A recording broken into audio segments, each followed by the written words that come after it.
কোথায় হচ্ছে ক্যাসেমিরোর নতুন ঘর? ম্যান ইউনাইটেডে থাকছেন নাকি রিয়ালে ফিরছেন, নাকি তার জন্য অপেক্ষা করছে নতুন অপশন? ম্যান ইউনাইটেডে 2026 সাল পর্যন্তই তার মেয়াদ ছিল। এখন সে কোথায় যাচ্ছে? এখন তার ঘর হবে কোন ক্লাব? কোথা থেকে 2026 বিশ্বকাপের জন্য প্রস্তুতি নিবেন? ক্যাসিমিরো এই বয়সেও দুর্দান্ত। ডিফেন্সিভ মিডফিল্ডে তার রিডিং, পজিশনিং আর লিডারশিপ এখনো ইউরোপের টপ লেভেলের। ম্যানচেস্টার সিটির বিপক্ষে ম্যাচটা দেখলেই বোঝা যায় ক্যাসিমিরো শেষ হয়ে যায়নি। বড় ম্যাচে চাপ সামলানো, মিডফিল্ডে ভারসাম্য রাখা, এই কাজগুলো এখনো সে নিখুঁতভাবে করছে। এই কারণেই ক্যাসিমিরোকে ঘিরে আগ্রহ এখনো আছে। সৌদি লীগ তাকে নিতে আগ্রহী। অভিজ্ঞ লিডার, বড় নাম, ম্যাচ কন্ট্রোলার। MLS-ও নজর রাখছে।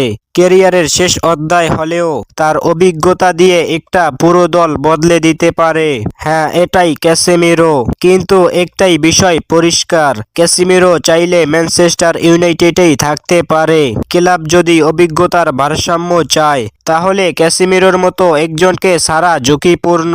সবকিছু নির্ভর করছে ইউনাইটেডের ভবিষ্যৎ পরিকল্পনার উপর।